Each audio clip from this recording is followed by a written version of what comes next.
Hi. This picture showing a devastated city was taken in San Francisco in 1906. An earthquake, as you can see, had a huge impact on the city, both in terms of um, buildings collapsing, um, fires raging throughout the city. It almost destroyed uh, the city as it was. The question is, does this pose uh, a risk today? Is it just that the low technology of the city, the reliance on gas lamps, for example, in houses, the lack of knowledge of plate tectonics and geohazards that led to this destruction? Or is it something that gives us a warning about the future? Is this something that modern day San Francisco needs to be ready for? And is the city's infrastructure and its engineering up to the challenges of an earthquake like this? Today's lesson is all about assessing the risk that the San Andreas Fault poses to San Francisco. For this, you need the data sheet from entitled San Andreas Fault. Okay, let's go. This is an earthquake hazard map for the continental USA, the lower 48 states. Can we explain the distribution of earthquake hazards in this area? We can see that we've got several zones where there's a fairly high risk and some areas where there's no risk at all. Or, well, very little risk.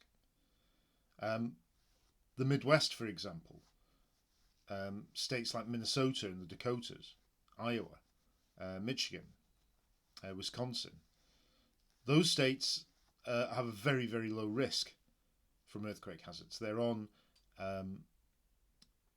craton, a continental shield, ancient lumps of continental crust that are very, very stable. However, in the west, running down through the Rocky Mountains, and in particular the west coast, so areas around, for example, Seattle in Washington State in the far northwest, and running right the way down through California, we see areas of very high risk. Perhaps most intriguingly is the zone of high hazard in the middle of the country. So around southern Illinois, western Kentucky and Tennessee. Though that area, it's called the New Madrid Fault Zone, is intriguing and a little bit mysterious. It's something that's not entirely understood. There has been historical evidence of large earthquakes there, but the mechanism of it isn't very well understood at all.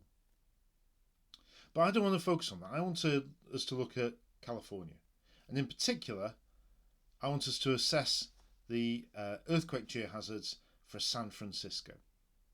Now, San Francisco is here on the west coast of America. You can see it's in the zone of very high hazard. We have clear historical evidence from 1906 and more recently as well in 1989 of significant earthquake activity. So what does the future hold for San Francisco? What do you think? Let's have a look at some data. We have an earthquake hazard map for the city and the surrounding areas. We can see that there are different ranges of hazard in this area. So the pattern is perhaps not quite as simple as we saw from the previous map once we start to get closer into it. What's possibly worrying is when you look at the figures that go with this map that show the percentage of households that actually have insurance to cover earthquakes. You can see really across the board, across the whole area, it's relatively low. Of course, earthquake insurance in a place like San Francisco would be very, very expensive. I mean, San Francisco is the wealthiest city in the country. Silicon Valley, for example, is in San Mateo County, just south of the city. So there's an awful lot of wealthy people here, who I suspect are the ones with that earthquake insurance. People on even above average salaries and below are not going to be able to afford to insure themselves from the after effects of an earthquake like the one we saw in 1906. So, when we look at this map, we need to think about the factors that have influenced the risk identified. Why are there some areas that are very high risk? Why are there some areas that are very low risk? There are some perhaps obvious answers to this. We can see, for example, the area along the Hayward Fault that runs through Oakland on the eastern side of San Francisco Bay. The areas along that fault are at higher risk than the areas around them. So clearly the proximity to an active fault is going to have a significant influence on this. But it's clearly not the only thing. If we see as well that the areas of highest risk are concentrated around the Bay Area itself, it perhaps suggests that there are other factors that are influencing this. For example, the bedrock geology. The areas around the bay are more likely to be built on unconsolidated rock. Areas to the south of the city, they're a bit more mountainous. There's hard bedrock at the surface to build on. That's less affected by earthquake shaking than soft unconsolidated sediment. That also has an influence. We also need to think as well about the nature of the buildings that are there and the population densities. So there's a lot to consider when we start thinking about earthquake hazard maps. We can also look at activity along the fault. We see some interesting patterns on these two bits of data. On the left here we see the records of historical movement along the San Andreas Fault. And you can see that there's a variation within this. There are some areas in the north, for example, around Shelter Cove, around Point Reyes, where the fault is moving, or has moved, some considerable distance, 8 meters in places. There are other places, though, close to that, where the fault has moved, hasn't moved half of that, maybe as low as 3 meters.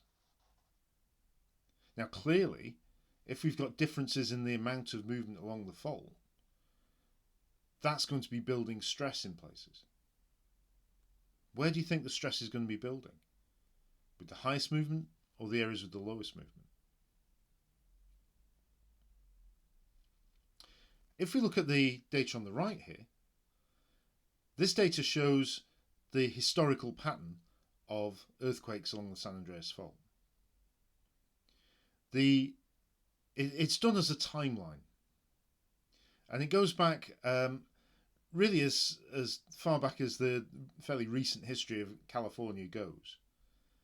So we've got shown on this diagram about 150 years worth of data, and we can see that there's something slightly odd going on. Through the 19th century, there was clearly a lot of seismic activity. A succession of fairly major earthquakes, reaching a climax there in 1906, with a 7.8 magnitude. That then for much of the rest of the 20th century disappeared. There weren't any major earthquakes until, 1984 there we see one at 6.2. And then we get another big one at 6.9 in 1989. That's a time where San Francisco was developing rapidly. The population of California was increasing significantly. Yet it was a time of sort of seismic calm. The question we as geologists perhaps need to ask is, where's that stress gone? Where's that energy that would have been building up in the movement we know must be happening in the San Andreas Fault? What's happening into it if it's not being released, and hasn't been released significantly for over 110 years now?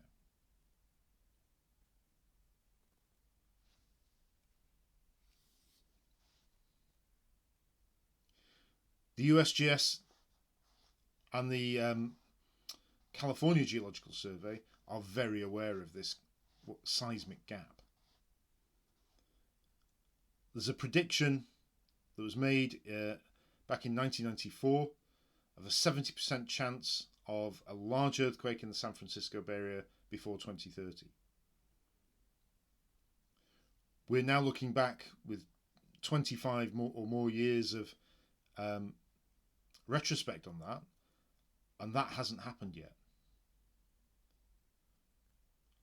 So in the time until 2030, that 70% chance, is that increased? This earthquake is the one Californians describe as the big one. The one that California is waiting for, and has been waiting for quite some time now. It does mean, this is some data looking at the movement of the Hayward Fault and the San Andreas Fault just south of San Francisco over just a 10-year period. And you can see the progressive change on some of these lines. Line A, for example, over the San Andreas Fault, we see a change over that time of maybe 20 centimetres. 2 centimetres a year movement. Along line B, straddling both of the faults, we see again about 20 centimetres movement. So clearly this fault is moving. And the places where perhaps it's stuck, there must be a lot of stress building.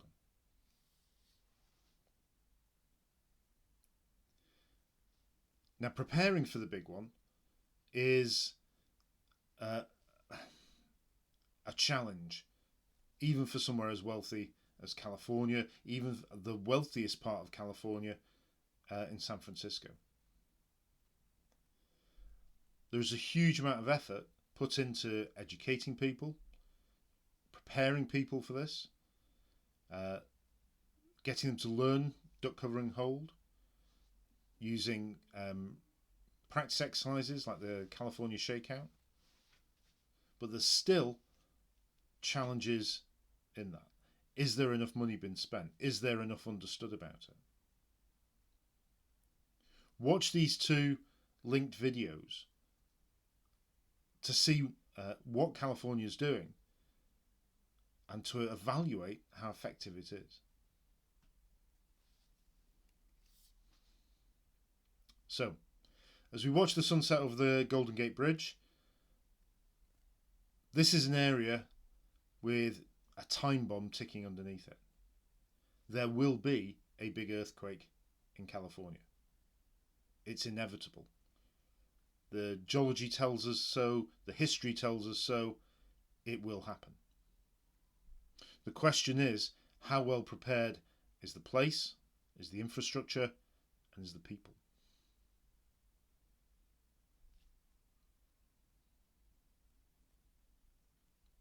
We need to understand a little bit more about these earthquakes, and perhaps particularly bring it a bit closer to home. But that's for another lesson. I'll see you then.